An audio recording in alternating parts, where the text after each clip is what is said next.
Hello and welcome to The Culture Bar, a panel discussion podcast exploring the arts and music world.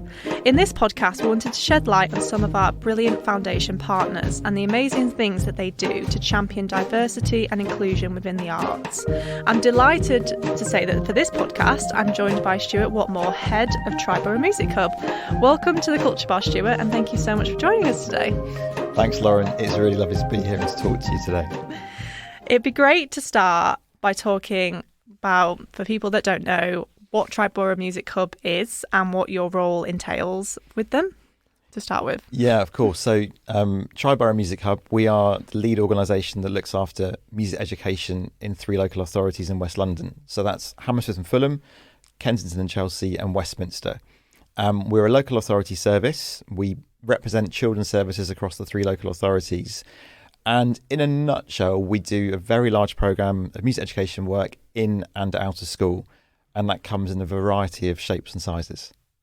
So as head of the Tri-Borough Music Hub, my role really is to make sure that the work that we deliver is strategic in how it's meeting the key objectives of the National Plan for Music Education, and that we're serving the main stakeholders. So we really exist to support all schools and all pupils. So we will do a large programme of work in schools that help support pupils, but also it looks at workforce development for the teaching workforce.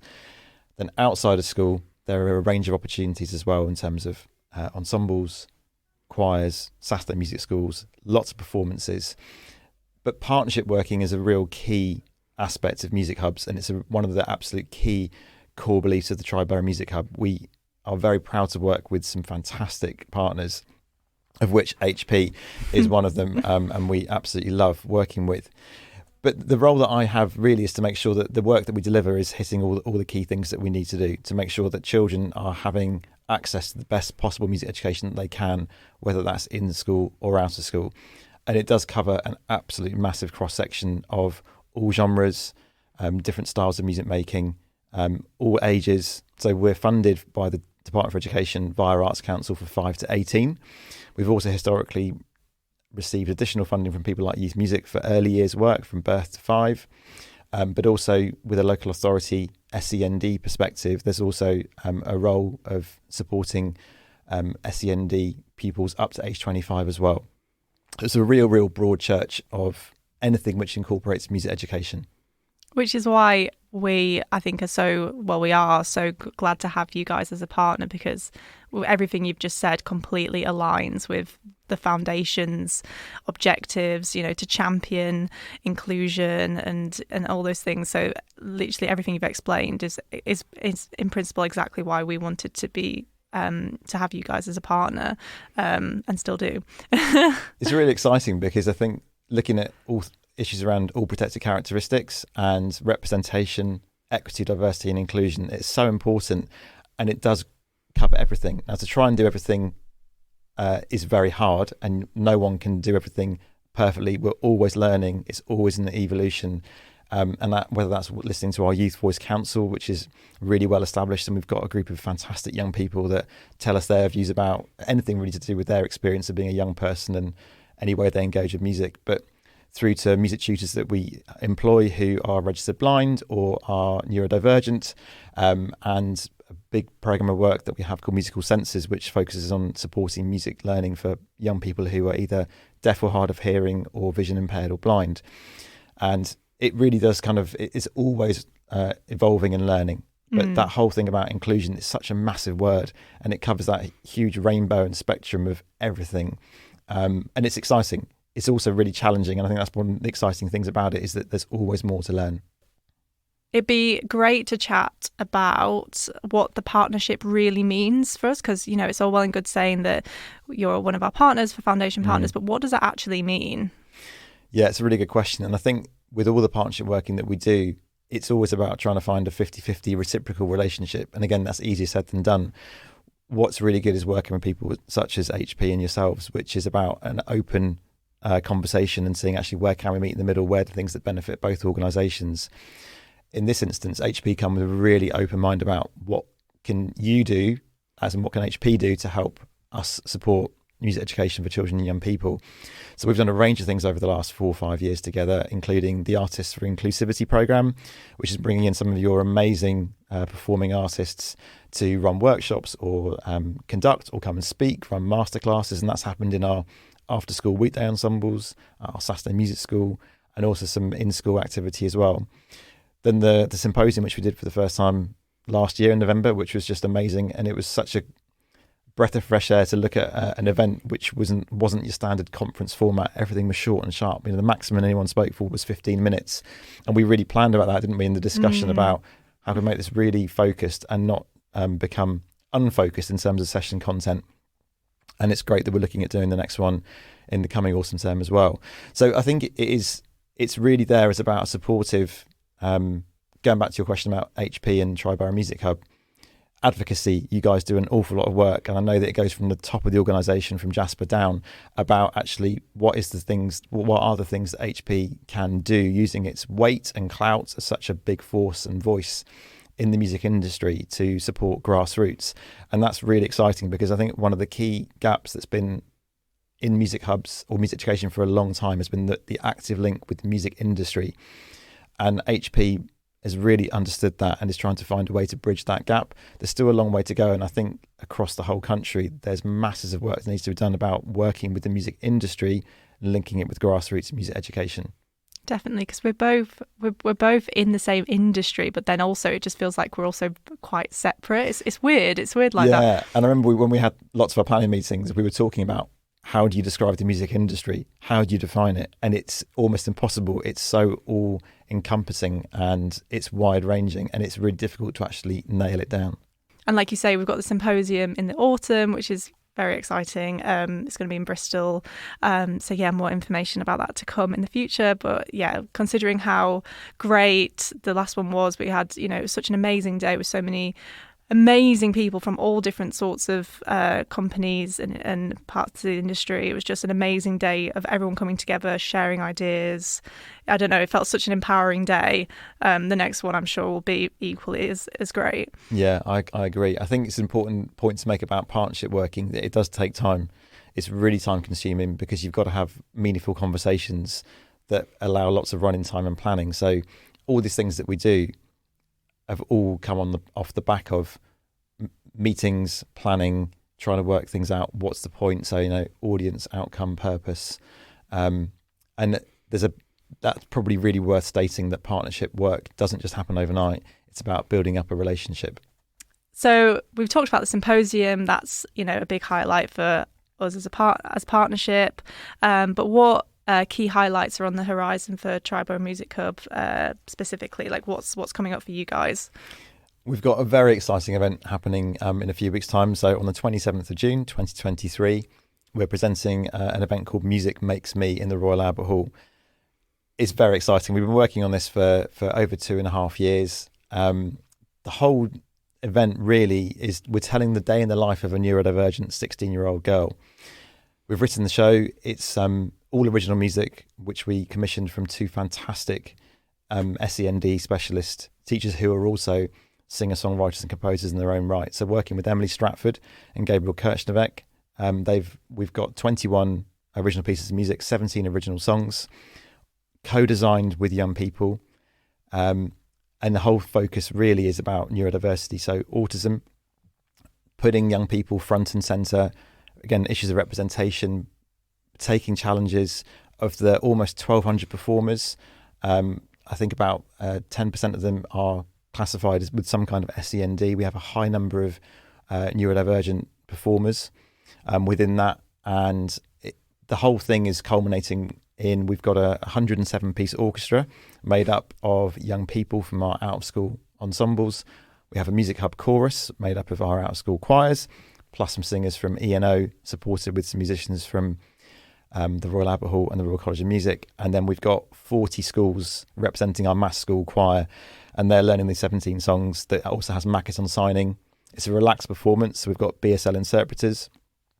It's semi-stage with 7 actors, including the lead character being played by one of our 16-year-old neurodivergent students from one of our special schools. And also there are music videos being created and animations that accompany every song. So it's massive in its scale. Involves a lot of different it's elements. Huge. So it's been slightly ruling my life for a while, but it's really exciting, and we're very proud of it. But it comes down to the fact that it's pushing the boundaries and it's focusing on things that maybe haven't been focused on enough, and we're trying to put a new blueprint together to show actually what you can do. I think it's going to be a pretty special night. It sounds amazing, and I've definitely seen a trend with that recently, with it becoming much more important to include interpreters and create relaxed environments for concerts. I'm thinking predominantly, the BBC Proms are great at that. They make sure that they have concerts each season where it's just completely relaxed, where there's exit rooms, like quiet rooms for people if they need it, and it's literally just a space for everyone just to enjoy the music, but in a very relaxed environment. Yeah, totally. And I think the Royal Albert Hall, they need to have serious credit. They have done such a huge amount of work as a venue about relaxed performances. I mean, one example is that all the hand dryers in toilets are turned off because of the noise that can trigger for neurodiverse people. So it's that kind of thing, making things accessible. As you said, breakout rooms, having flexible Moobaloo toilets that allow for people with severe disabilities to come along and use, for example, hoist changing facilities. And that whole thing about, the fact that there's no harsh lighting, people can come and go as they please. So it's trying to remove those barriers that if you are coming as an audience member, whether you are a family with young people who are neurodiverse, or you're neurodiverse yourself, about knowing that you're not going to get frowned upon or judged, and there's an understanding from the entire venue and the stewarding team, and really the whole audience to actually come and be who you are. And I think there's a lot to learn there for the industry around about actually come and engage in the performance in a way that is accessible for you. And hopefully, I think that will actually break down an awful lot of barriers. But you guys obviously are also taking it one step further by having, performers who are neurodivergent as well. So that you're combining both those things, which is even more amazing. Yeah, I mean, it's logistically incredibly challenging. We've also got a high number of wheelchair users as well, which is fantastic. But to do all these things on such a mass scale with multiple performers coming from multiple schools, it takes an awful lot of planning and logistics. And again, that goes to show the level of decision making that we've taken to do this, that we haven't taken the easy route, or we're evolving what we have done in the last 2, 3 and sort of 9 years since I've been there at the Tri-Borough Music Hub. So yeah, it's always trying to think about what's going to have the maximum impact, and also I think put that representation front and centre is really, really important. So yeah, I would just encourage anyone who wants to come along, 27th of June, look on the Royal Albert Hall website. What's coming up beyond that? I know that's probably not what you're thinking about right now, but do you have any highlights coming up in the next year or two? Yeah, so then we've also got an event at the Royal College of Music on the 12th of July, which is part of our musical senses programme, which I referred earlier. So we've got a very large number of blind or vision impaired or deaf or hard of hearing young people coming to take part in creative workshops that are led by musicians themselves who are also blind or vision impaired or deaf or hard of hearing. So again, that's the whole thing about putting representation front and centre, but also doing an event which is focused on a specific group of young people and making them feel really celebrated and also safe and well catered for. So that's actually it's a very, very, very small event in some ways, probably only 25 young people, but the amount of planning which goes into that to make it completely meaningful is pretty large. And then aside from that, within the sector, there's a lot of change coming. So that's really going to be taking an awful lot of our time, focusing on structural change and ways that the music education world is changing due to policy changes coming from Department for Education via Arts Council. Yeah, so you mentioned this. So yeah, this is something that's obviously very prominent for you guys at the moment, and it's all about this Music Hub investment programme, isn't it? And it's the fact that at the moment there's this idea of something basically like a super hub where all the hubs are combined into one. Like, can you tell us a little bit more about what's going on with that? Yeah, I'll do my very best with the information that has been provided. At the moment, the current situation is there are 118 music hubs in England that are funded by the DfE, and Arts Council are the fund holder. So all music hubs report to the Arts Council as kind of like the middle body, and they report to the DfE. But the proposals that are going to be coming in is that from September 2024, there will be going from 118 music hubs to 43. So it's pretty seismic change. And in London, they'll be going from being 30 music hubs at present to 5, which is enormous change. So it's just a massive, significant amount of systemic change which is coming. And it's also throwing up an awful lot of questions. We're still waiting for, as we talk today, there's still information that we're waiting to come out. But yeah, you mentioned the super hub. So I think in London, the biggest one, there'll be 8 local authorities working together, where in terms of my geographical patch, so we will be in a group of 7 local authorities. So our 3 plus another 4. And yeah, there's a lot of change that's going to happen. And is it, okay, so change is sometimes a good thing, sometimes a bad thing. Like, what would you say are the positives and also the negatives of this possible change? Yeah, I agree. There's always positives to finding change. And I think in this case, it will be about the fact that we will be able to look at shared ways of working. So workforce development, training opportunities that could be shared, potential shared ensemble opportunities, maybe a borough, the super hub sort of borough-wide perspective on inclusive practice, that kind of thing. I think what the challenge with it is that to try and get 7 separate local authorities that are sovereign identities themselves to work together collaboratively it's a huge amount of work that has to happen, because you've got decisions that are made at a local authority level with lead members, councillors, and every single thing has to be really well thought through and considered. And at the moment, there is a lack of clarity that's coming from the communication from DfE and Arts Council. And going back one step, there is also a real lack of clarity about the rationale from DfE for why they're doing it. I was going to ask that. Is it funding? Is it because of funding? Like, is it because, do you know why that they're doing this, making this change? Unfortunately, all that's been shared from DfE and Arts Council is statements such as, we believe this will bring benefit, but they've not provided any data or statistical information that actually backs up any of their words. And the sector has been asking this because it does feel like it's a policy decision, we haven't seen any evidence base for why they are looking to make such seismic change. And unfortunately, what's now going to happen is that this is England specific here, every current music hub or music service is now spending a huge amount of time looking at bureaucratic paperwork, systems, governance changes. And this is really going to be ruling our lives for the next 12 months or more whilst we go through this entire new investment process. And on that, the investment process is going to take significant time. And when you're trying to pull together, in our case, 7 local authorities with one agreed shared vision in a 3-month application window, which happens to fall over the summer holidays, it's incredibly challenging. And as I said to you, we will always find the positives and we will do our best to make things work, because we all passionately believe about the importance of music education for all children and young people.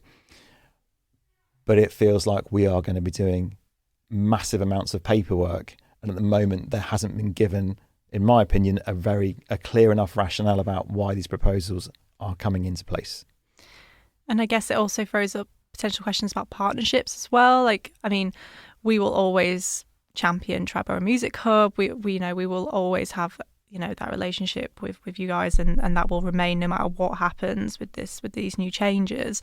But I guess it does throw up partnership questions, doesn't it? About are we a partner with you guys? Are we a partner with this new super hub? Yeah, it's a really great question, and I think that's something which we've been talking an awful lot within our own governance board, and we'll be talking to our partners next week as well.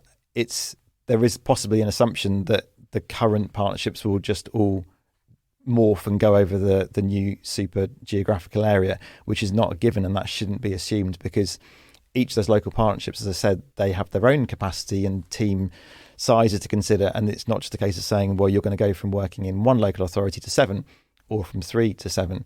So I think that will happen. That'll have to evolve as we all find out more information. And they're probably based on saying we will work with X partner, but it might be that they only work in Y local authority or local authorities. It will have to come back to, again, being really clear about the audience purpose and outcomes and what we're trying to do with each partner. What objective is it fulfilling? How's it benefiting children, young people, or schools, or the community, or the workforce? Yeah, I mean, but like we say, like whatever changes happen, you know, we will always, you know, champion what you guys do. You. And yeah, we'll obviously see over the next coming months how that, you know, how those changes impact you guys, and we'll keep a close eye on what happens. So in your opinion, Stuart, what are the main barriers facing inclusion in the arts currently, in your opinion? In music education? In music education specifically, yeah. I think there are a high number of people that are elective home educated, so I'm going to take that as a given, but the majority of young people will go to school. So the majority of young people will have their introduction and access to culture and arts and music, drama, dance, the whole lot, across the whole arts in school. Schools, I think, are facing their biggest ever challenge. And at the moment, they are facing huge issues that are across the whole school sector. Recruitment across all subjects is at an all-time high. Retention, there's a lot of issues there to do with it. I have such great respect and empathy for every head teacher and senior leader and chair of governors. The work they do is exceptional, and they should all be absolutely praised and thanked by everyone, including all teachers. But the fact of the matter is that schools are so challenged and stretched with their resources that they're not through their choices, but sometimes schools are having to make decisions about what they do and do not do. And things like arts and music is a really obvious thing that can possibly be put to the wayside. Now, music is a foundation subject. It's a national curriculum subject. It should be universally taught to every child.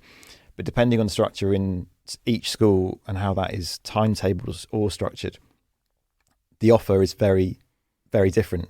And there is very much a postcode lottery about what the offer you will get as a young person in the school is, depending on what the local decisions are in that school. And I feel that inclusion is really affected by that, because there's such a huge focus from the Ofsted inspection framework that all schools are charged with, that cultural activity is talked about and things like cultural capital are talked about. But actually, when it comes to the reality of it being delivered, it's very hard. And I think, again, it comes back to some of the government policies. If you go look top down, so the English Baccalaureate, the EBAC, and linked to things like Progress 8, how secondary schools are measured. The art subjects have been decimated in the last 10 years, and the figures that came out in the last week show the huge decline and drop-off in arts and creative arts and music subjects at A-level and GCSE, and they are going off a cliff. So if that's happening at that level, that only trickles down. So because the EBAC format is that an art subject can only be taken in what's called the fourth bucket, the fourth option, it's massively limiting, and there's such a huge focus from the government and DfE around maths and English, which of course is totally right, and no one is debating that. But there has to be a balance, and not every young person wants to be a mathematician or read English. And I'm very worried that a lot of our young people who maybe really thrive in artistic, creative subjects are not being given that opportunity to do that. And inclusion comes from that, because the whole point of inclusion is that all young people can thrive in the area which best serves them. And if you are someone that doesn't engage well in a more formal subject, but you thrive in an artistic subject, then we should be celebrating that, and we should be doing it, and we should be shouting from the rooftops. But it feels like the system is kind of shackling it. And I know that's a bit of a long way of getting around it, but I think, therefore, inclusion in schools and for young people is not being helped by how the cultural activity in schools is potentially being eroded due to the conditions. I mean, there are amazing music teachers out there, and they are doing incredible work, but they are absolutely overstretched. If you are a one-person department in a secondary school or a primary school, you are having to basically teach every single lesson, organise additional peripatetic activities, performances, run orchestras, run choirs, school trips. You're on your own. It's exhausting, and people get burnt out. And it's a real difficult thing. And again, likewise, I mentioned it earlier about the pressures on schools. Workforce training is a huge part of what a music hub does and what we do. We really pride ourselves on doing huge amounts of CPD training for school teachers. But in the last year or 2 years, there's an increasing trend that teachers are just not allowed to be released from schools to attend training because of the pressures in school, where they're, again, linking back to what I said a while ago to do with the recruitment issues in schools, where people have a PPA slot that's being filled, they're being asked to go and fill in, and they just are not being allowed to be released to go out for their own professional development, which in turn would then be bringing back hopefully positive things to the school and young people. So I do feel, there's a huge sort of perfect storm coming, and there's a lot of goodwill from everyone, but actually you've also got to think about what's the capacity for you as an individual. And we haven't talked about, but mental health and well-being, there's a lot of talk about that and the importance of it, and we would totally agree with that. But you've got to start making decisions about what you simply can or cannot do. And at some point you have to say, cut off, right, I cannot take part in this activity, or I can't do this, or I can do it. Yeah, because I can't think of any other subject where, like you say, you're combining so many different things. I've got a lot of friends who are teachers who are teaching, but then doing all these additional things on top, like you say, like running orchestras, choirs, teaching pupils. Like I don't know any other subject where it's really that wide, Yeah, and also then putting some of that lesson planning and assessment. It's huge. And I say that the level of burnout in secondary school music teachers is extraordinarily high, and people are leaving the sector, and it's becoming harder and harder to recruit. And there's also a wider issue where there's a high number of teacher training courses, music specialism subjects have closed down in the last 10 years. So we actually don't have a system which is supporting teacher training to how to become a qualified teacher with a music specialism. That's really declining. So to say the whole thing is feeling like there's an uphill struggle. Myself and my colleagues across the whole of the music hub sector in England and the UK, we all passionately believe in what we do, and there are such amazingly skilled people out there with wonderful creative ideas. It isn't always possible to have them realise because of the system that we're also working with. And I think one example, just to show you again about how things could be really easily changed overnight, but there seems to be somehow or sometimes a lack of communication, is that the DFE fund music hubs and they fund state maintained schools. The DFE instructs music hubs that we're expected to work with 95% of all of our state maintained schools every year. But yet DFE do not say to all the state maintained schools that they also have to work with the music hub. So there's a whole disconnect, and it's like we're trying to do the job with one hand tied behind our back. Overnight it would change if there was a very clear direction, that even if it was just to have a relationship which is saying, hi, I'm the name music leader in my school, let me know if you've got any free opportunities that we could take part with, or how we can share in a network. It would immediately transform overnight. And it's just as simple as just that communication. Yeah. Like we're not talking huge things here. We're just talking about clear communication. And I think it goes back to the fact that we work hand in glove with schools. And I'll reiterate what I said earlier on. I have the hugest respect and empathy for school leaders and head teachers and chairs of governors who do fantastic work.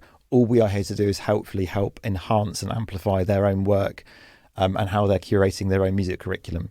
And we can do that through exceptional partnerships such as yours and many others. And so the whole focus is just about how can we help young people have a really exciting and meaningful pathway through life. And that might be that creativity unlocks the key for them. Thank you so much, Stuart, for joining us today and shedding light on all the amazing things that Tri-Borough Music Hub do, and we look forward to the next project together. Thank you so much, Lauren. It's been really lovely to talk to you today, and thanks again to HP for all the amazing support you guys give us. And that is it for this episode of the Culture Bar podcast. We hope you enjoyed it.